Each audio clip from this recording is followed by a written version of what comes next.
하나님 너머에 계신 하나님이라는 그런 말이 있습니다. 유명한 신학자 폴 틸리가 한 말이죠. 평생 하나님에 관해서 연구했지만 그분을 사람의 생각 속에 담아내고 이해하는 데는 한계가 있다는 것을 이렇게 폴 틸리가 표현을 하였습니다.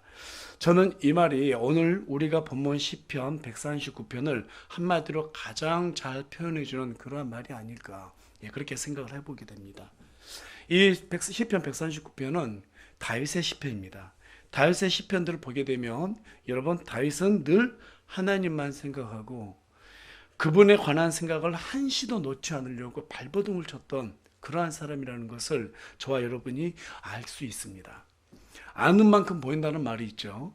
다윗은 하나님은 알면 알아갈수록 더 알아가기를 원했습니다. 오죽했으면 평생의 소원이 주의 아름다움을 바라보면서 그분에 대해서 엿듣는 것이라고 다윗은 고백했어요.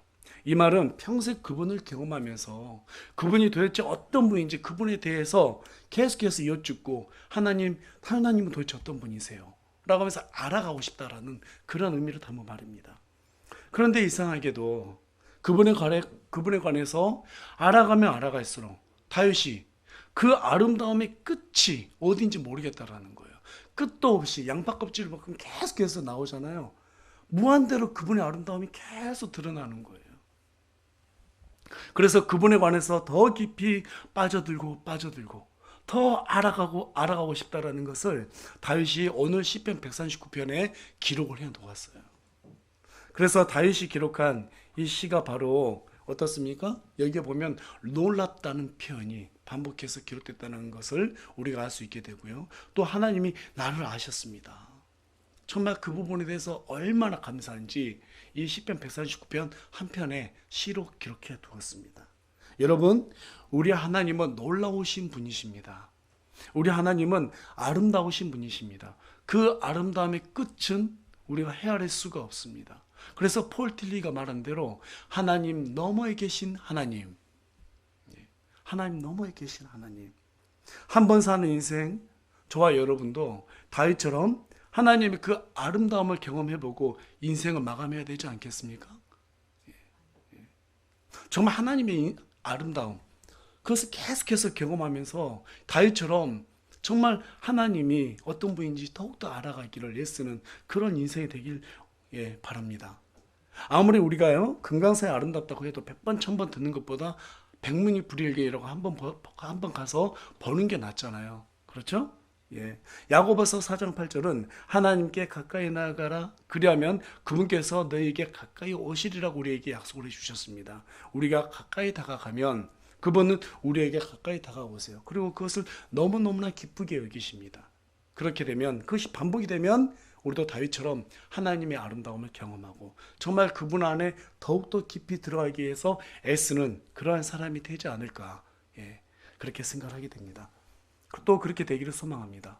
그래서 오늘은 하나님 너머에 계신 하나님이라는 주제를 가지고 저와 여러분이 말씀을 나눌까 하는데요. 이 말씀을 나눌 때 저와 여러분이 하나님의 아름다움을 정말로 경험하고 더욱더 하나님을 찬양하고 싶어하는 그런 마음의 결심이 서는 그런 귀한 시간이 되길 간절히 소망합니다. 오늘 우리 청년들이 시편 139편 이 찬양을 해주셨는데요. 정말 제가 가장 좋아하는 찬양입니다. 이 찬양 알게 된 지도 악보가 나오기 전에 알았어요. 우연찮게 어떤 집회에 가가지고 이 찬양이 악보로 발매되기 전에 들으면서 너무너무 좋아가지고 그 악보를 제가 카피를 해가지고요, 하나 얻어가지고 그렇게 시간 날 때마다 찬양을 불렀었습니다. 10년이 넘었지만 지금도 시간이 나고 찬양할 때마다 제 입에서 계속해서 자주 흥얼거리는 그러한 찬양이기도 합니다. 그 찬양 가사를 보면 참 잘 지었어요.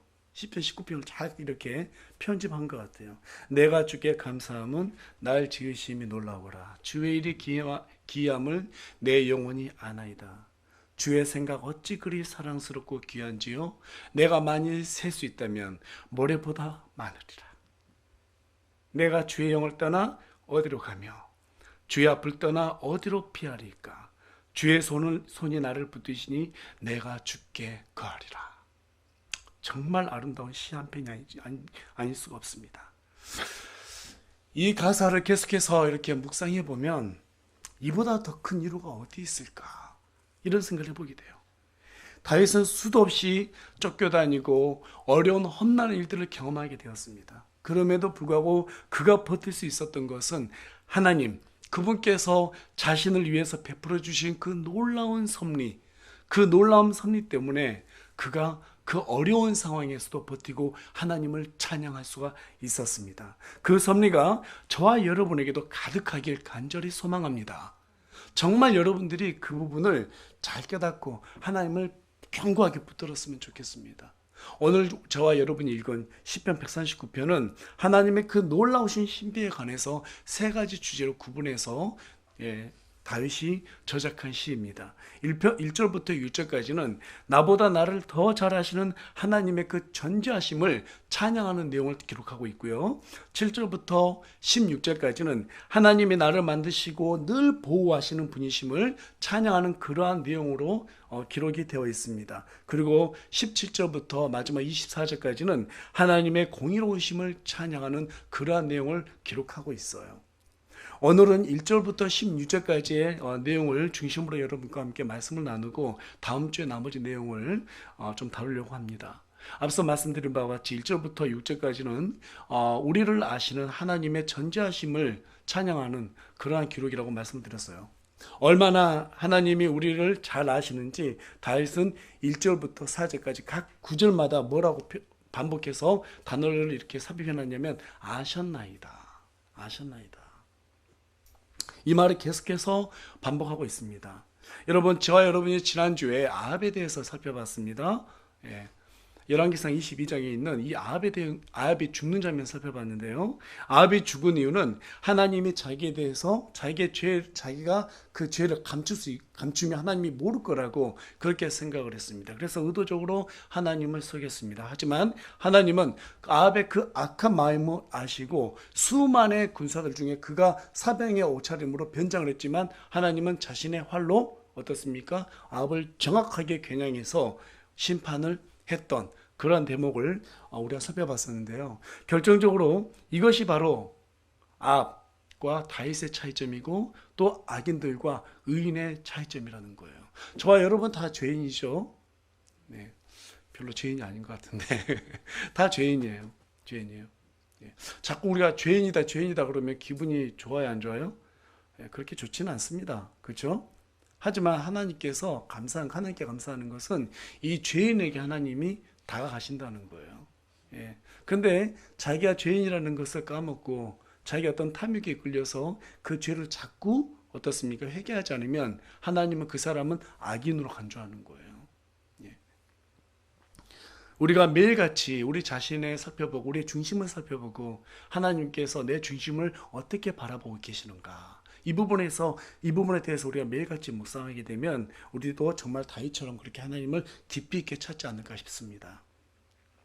여러분, 하나님은 우리를 매일같이 살피시는 분이십니다. 그래서 우리의 작은 신음까지도 다 들으시고 우리의 작은 행동에도 어떠한 의도가 깃들어 있는지를 전부 다 살피시는 분이십니다. 그래서 우리는 하나님 앞에서 겉으로 드러난 행동뿐만 아니라 우리의 작은 속마음까지도 숨길 수가 없어요.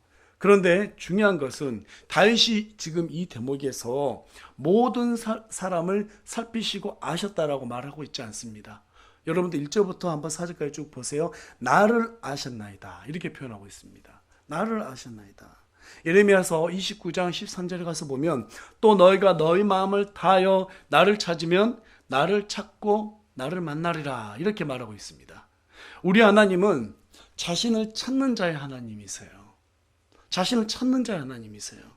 가만히 있다고 해서 하나님이 여러분을 아시고 살피지 않습니다. 하나님의 국률하심 때문에 그 최소한의 보호를 받긴 하지만 그것 때문에 상에서 떨어지는 부스러기로 만족하는 사람은 굳이 내가 하나님을 찾지 않아도 하나님이 나를 아시고 살필 것으로 착각을 하게 되거든요. 그것은 하나님을 기만하는 것입니다. 여러분, 하나님을 찾지 않는 것은 하나님을 자신의 종이라고 생각하는 그러한 마음에서 그렇게 하나님을 기만하는 것입니다.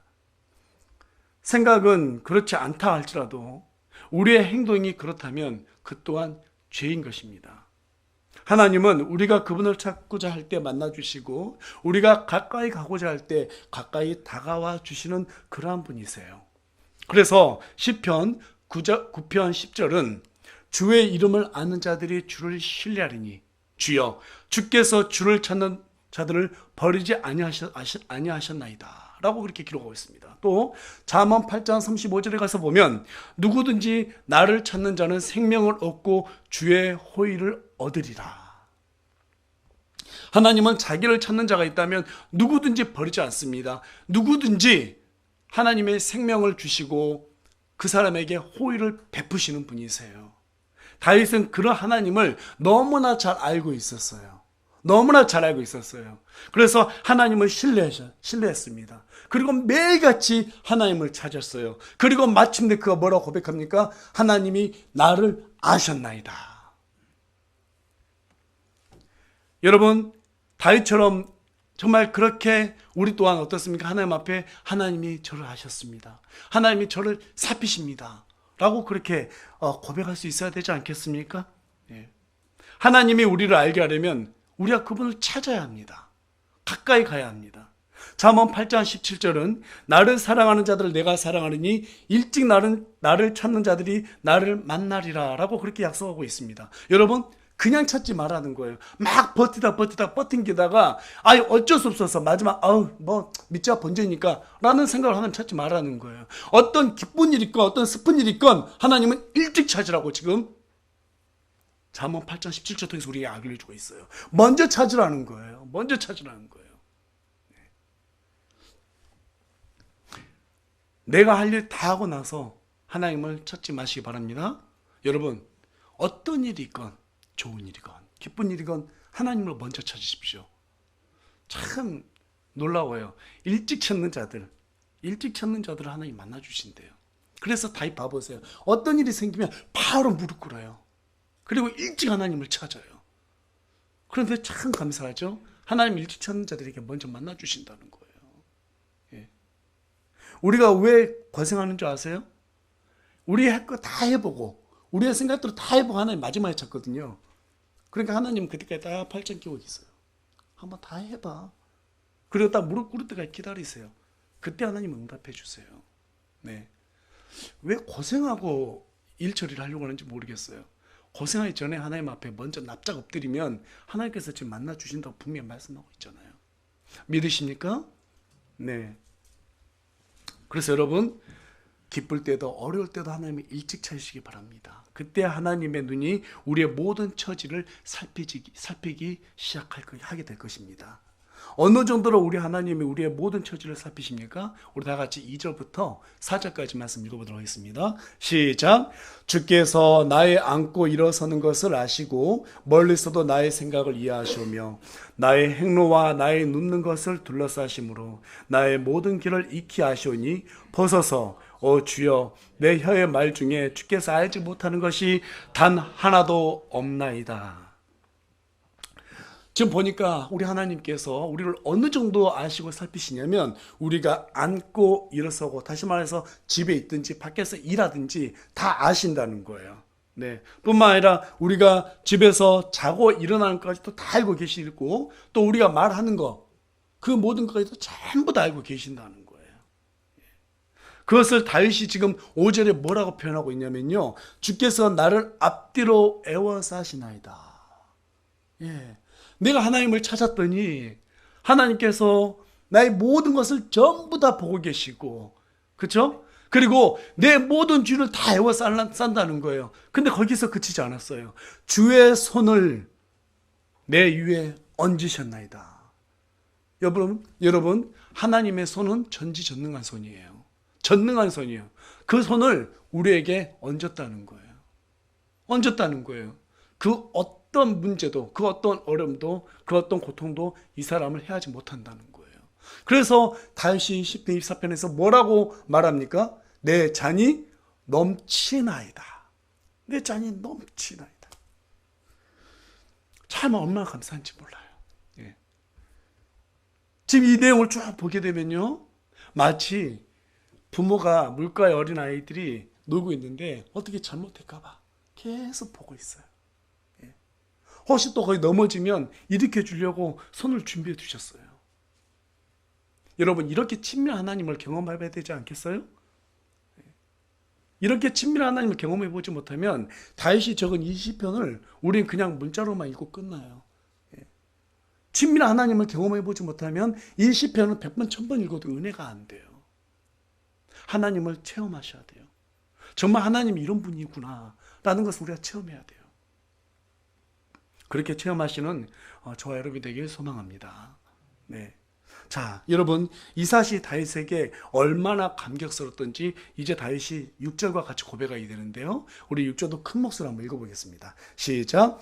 그런 지식이 내게 너무 놀라우며 높아서 내가 능히 그것에 미치지 못하나이다. 하나님이 나를 살피시고 모든 처지를 알아준다는 그 사실을 제가 감당하지 못하겠습니다.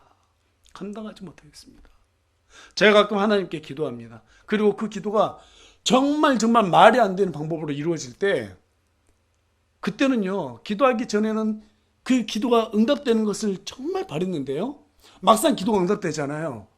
그 바랬던 그 소망은 싹 사라져요. 그리고 뭐가 정말 저를 감격스럽게 만드냐면, 이 우주의 주인이신 하나님이 나 같은 미물을 보고 계셨구나. 나같이 이 미물 같은 존재를 우리 하나님이 목소리를 들으셨구나. 그게 얼마나 감격스러운지 몰라요. 정말 감사해요. 정말 감사해요. 우리 하나님은 정말 멋쟁이세요. 너무너무 멋있는 분이세요. 아름다운 분이세요.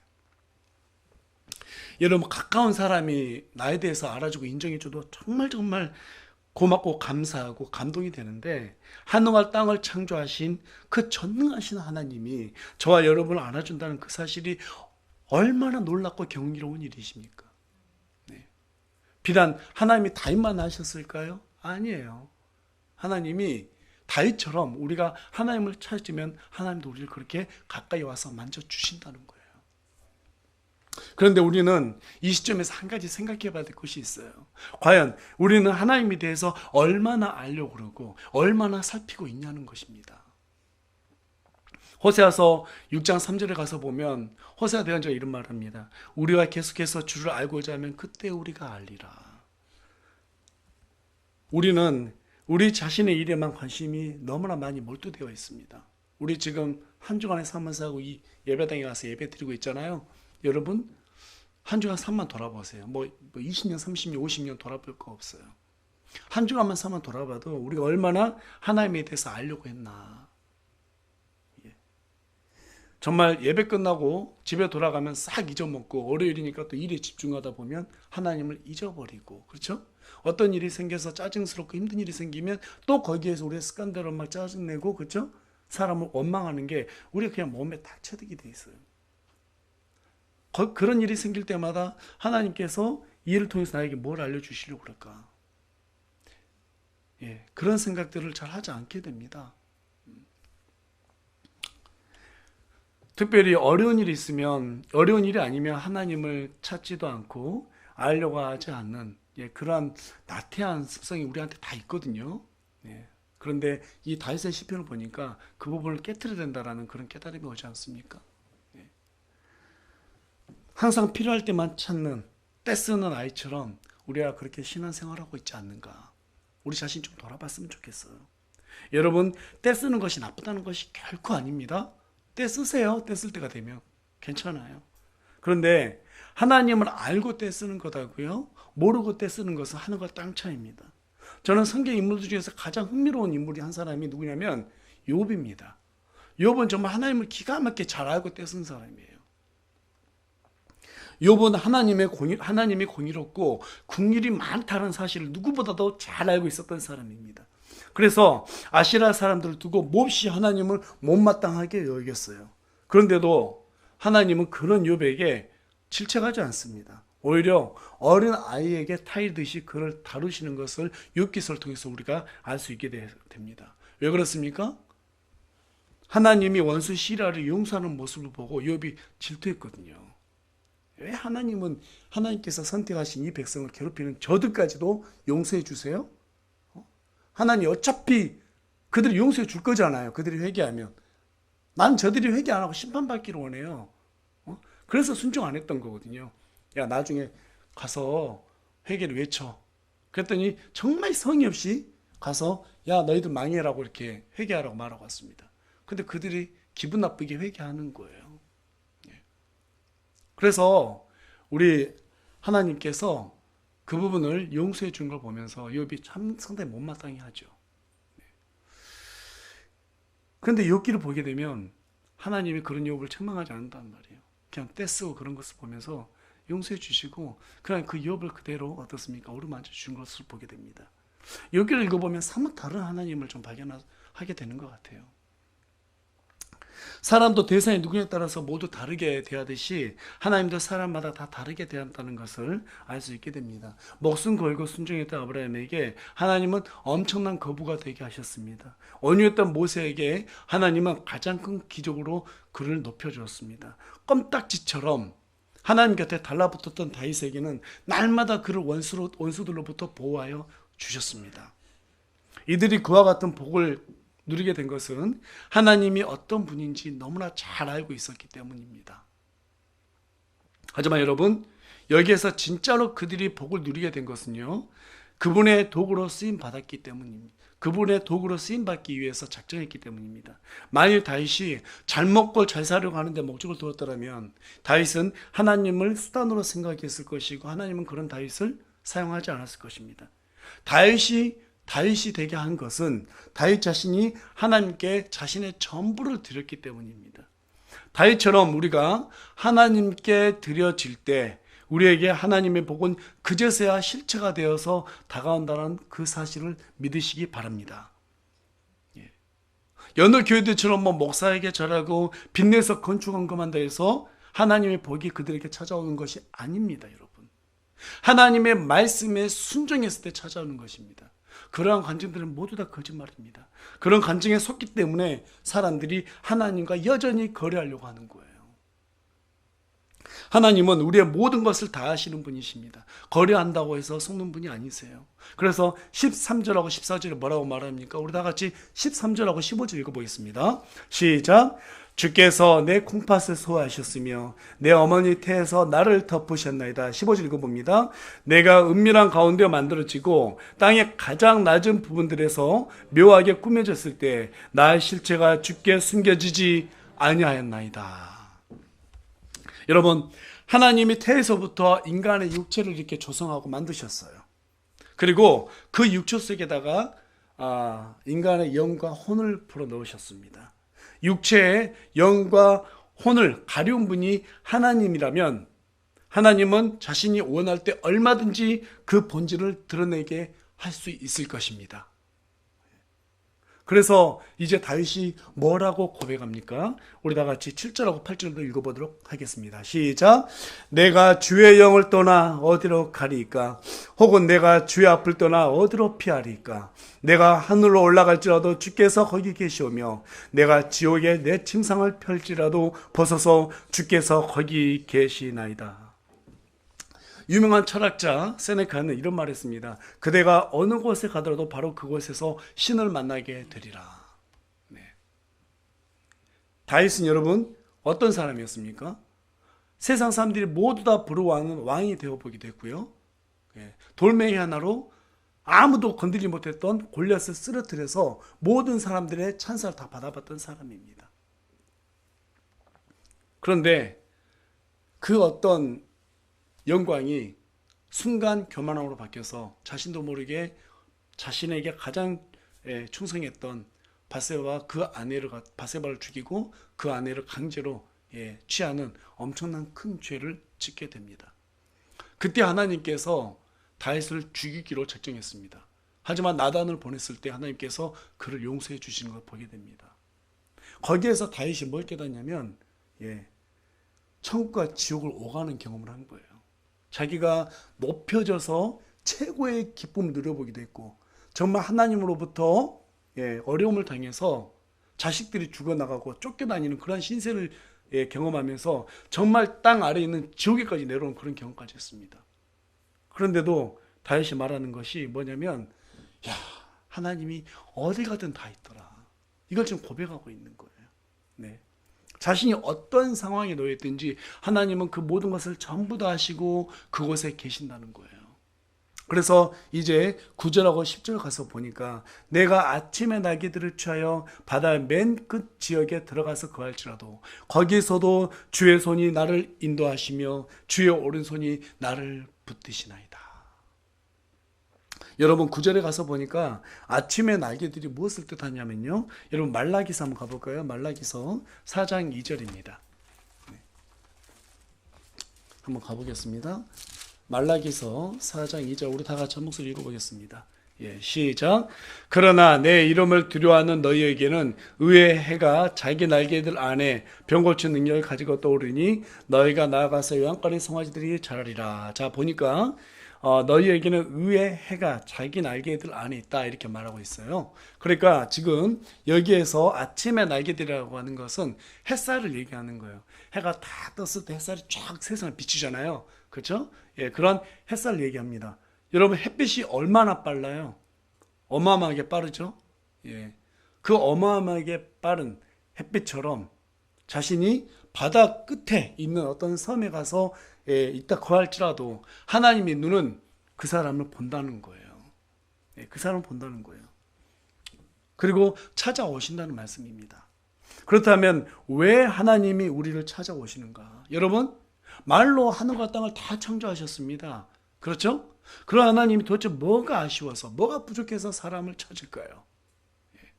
이 단순한 물음에 대해서 우리가 빨리 답을 하지 못하면 우리는 그리스도인으로서 정말로 한번 좀 돌아가 봐야 돼요. 우리 자신에 대해서.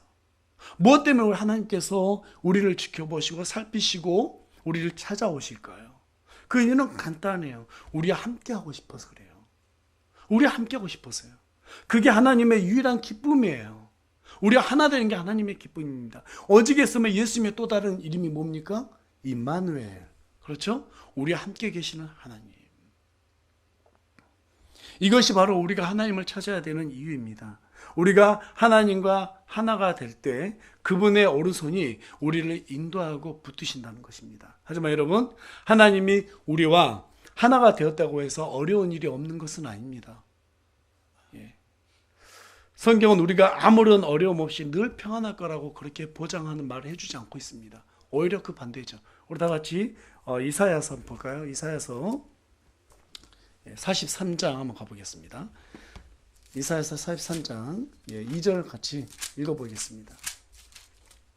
이 부분에 대해서 많은 분들이 좀 오해를 하고 있는 것 같아서 우리 다 같이 찾아서 좀 읽어보고자 하는데요.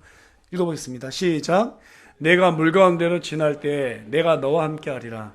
강들을 건널 때 강들이 내 위로 넘쳐 흐르지 못하며 내가 불 속을 들어갈 때 타지도 아니하고 불꽃이 너를 사르지도 못하리니. 자, 뭐라고 말씀하고 계세요? 하나님과 함께 할 때에도 우리가 물을 건너고 강을 건너고 또 어떻습니까? 불 속을 통과해야 되는 그러한 고통이 있다라는 거예요. 그럼에도 불구하고 하나님께서 어떻게 해주신다고요? 보여주신다고 말하고 있습니다. 아, 이거는 구약 성경이니까 구약에만 있었던 거 아니야? 아니죠. 예. 우리 다 같이 사도행전도 가보겠습니다. 신약에 있는 사도행전인데요. 사도행전 14장 22절로 가보겠습니다. 다 같이 한 목소리 읽어보겠습니다. 시작. 제자들의 혼을 굳건하게 하며 그들을 권면하여 믿음 안에 거하게 하고 또 우리가 반드시 많은 환난을 거쳐 하나님의 왕국에 들어가야 하리라 하더라. 여러 가지 어려움이 있다라는 거예요. 일전에 여러분께 말씀드렸다시피 고통과 고난은 다르다고 말씀드렸습니다. 고난이라고 하는 것은 하나님을 위해서 우리가 어떻습니까? 어려움을 겪는 것이고요. 고통이라는 것은 삶 자체가 고통이에요. 지금 다윗도 뭐라고 말하고 있어요? 바다 끝에 거할지라도 이렇게 말하고 있잖아요. 바다는 세상의 어떤 고통을 상징하는 그러한 장소입니다. 그래서 우리가 가끔 뭐라고 말합니까? 우리 인생을 고해, 그렇죠? 고난의 바다다 이렇게 말하고 있지 않습니까? 그래서 실제로 여러분들 성경을 보게 되면 다니엘은 하나님을 예배하다가 사자 밥으로 던져지는 일이 발생했습니다. 그럼에도 불구하고 다니엘은 그 사자의 밥이 되기 위해서 그냥 들어갔습니다. 그때 하나님께서 자신의 천사를 보내서 사자의 입을 막아버리셨어요. 또 다니엘의 세 친구 사드락과 메삭과 아벳느고는 하나 그 우상을 숭배할 수 없다고 해서 느부갓네살이 용광로 속에 집어넣습니다. 그때 그냥 들어갑니다. 죽자고. 근데 그때 하나님께서 어떻게 하십니까? 그들에게 머리털 하나 상하게 하지 못하도록, 몸에서 불타는 냄새도 나지 않도록 그렇게 만드셨습니다. 베드로가 감옥에 갇혔습니다. 또 발과 실라가 감옥에 갇혔어요. 그때 하나님께서 천사들을 보내셔서 그들을 전부 다 풀어주셨습니다. 여러분, 하나님과 우리는 함께 했을 때 그러한 놀라운 일들을 경험할 수 있는 거예요. 째째하게 세상 사람들과 좀 비교해서 조금 더 좋은 혜택을 받았다, 이런 거 생각하지 마시고요. 정말 하나님께서 저와 여러분을 사용하고자 하실 때는요, 그냥 부자로 안 만들어요. 아브라함처럼 만들어요. 정말 저와 여러분을 사용하고자 할 때는요, 그냥 만들지 않습니다. 정말 바울처럼 죽었다가도 다시 살아나게 만드세요. 무엇을 위해서? 하나님의 영광을 위해서 그렇습니다. 이게 바로 숨겨진 하나님의 진리예요. 우리가 하나님과 함께 해야 됩니다. 그래서 마태복음 6장 33절은 너희는 첫째로 하나님의 왕국과 그분의 의를 구하라. 그리하면 너희에게 어떻게 해주신다고요? 더하여 주시겠다. 더하여 주시겠다는 거예요. 우리가 하나님을 찾고 쓰임받아야 하는 이유가 바로 여기에 있습니다. 우리가 하나님의 일을 하면 하나님이 우리의 일을 대신해 주십니다. 이것이 바로 성경이 우리에게 약속해 주고 있는 바입니다. 이 원리, 이 영적 원리를 모르기 때문에 많은 그리스도인들이 하나님께 쓰임받는 도구가 되기를 주저하는 것입니다. 이 원리를 모르기 때문에 하나님을 예배하고 그분을 위해서 헌신하는 것을 어렵게 생각하는 거예요. 이 원리를 모르기 때문에 하나님께 헌금하는 것이 아깝고 복음을 전하는 것이 부끄럽게 여겨지는 것입니다. 이 원리를 모르기 때문에 하나님을 수단으로 여기고 그분과 거래하려고 하는 것이에요. 여러분, 하나님이 우리의 왕 중의 왕이시고 세상에서 가장 귀한 분이라는 그 사실 인정하십니까? 인정하세요? 예, 아멘이시죠? 그렇다면 그분을 왕으로 대접하시기 바랍니다. 그분을 세상에서 가장 존귀한 분으로 대접하시길 바랍니다. 그것을 위해서 기꺼이 그분의 도구가 되겠노라고 그렇게 결단하시기 바랍니다. 만일 우리의 행동이 여기에 집중하지 못하면 방금 우리가 아멘이라고 화답했던 이 고백이 우리를 향해 거짓말이라고 증언을 하게 될 것입니다. 여러분, 우리 예수님은 주의 이름으로 오시는 만왕의 왕이십니다. 우리의 모든 찬양을 받으시기에 지극히 합당하신 분이십니다. 우리가 존재하는 이유가 바로 그것을 외치기 위함입니다. 그래서 누가복음 19장 40절은 뭐라고 말합니까? 만일 이 사람들이 잠잠하면 돌들이 즉시 소리를 지르리라 라고 말했습니다. 그래서 다윗은 뭐라고 고백해요? 우리 다 같이 14절 읽어보겠습니다. 시작. 내가 주를 찬양하리니 내가 두렵고도 놀랍게 만들어졌나이다. 주께서 행하시는 일들이 놀라움으로 내 혼이 그것을 매우 잘 아나이다. 목소리가 작은데요. 우리 다시 한번 고백하는 마음으로 14절 말씀 크게 한번 읽어봤으면 좋겠어요. 다 같이 읽겠습니다. 시작. 내가 주를 찬양하리니 내가 두렵고도 놀랍게 만들어졌나이다. 주께서 행하시는 일들이 놀라움으로 내 혼이 그것을 매우 잘 아나이다. 이 고백이 저와 여러분의 고백이 되었으면 좋겠습니다. 저와 여러분이 나중에 눈을 감고 죽는 그 순간에 이 고백이 저와 여러분의 고백이 되었으면 좋겠습니다. 하나님이 우리를 지으신 이유가 우리로 하여금 그분의 영광을 찬양하는 데 있습니다. 그래서 우리는 두렵고 놀라우신 하나님을 찾고 우리의 모든 혼을 들여서 그분을 위해 존재해야 하는 것입니다. 마지막으로 우리 다 같이 16절 말씀 읽고 마치도록 하겠습니다. 16절 읽겠습니다. 시작. 주의 눈이 아직 불완전한 나의 실체를 보셨으며 계속해서 형성된 나의 모든 지체들이 주의 책에 기록되되 그것들 중에 아직 하나도 존재하지 않았을 때 기록되었나이다. 하나님은 우리가 태에서 만들어지기 전부터 우리를 도구로 삼고자 계획을 하셨습니다. 우린 모르지만 하나님은 이미 우리를 어떻게 쓰실지 다 계획해 두셨습니다.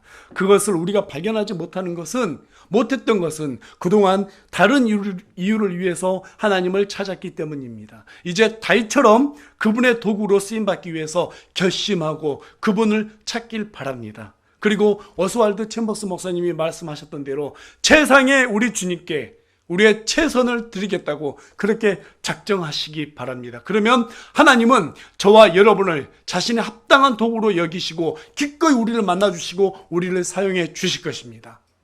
기도하겠습니다.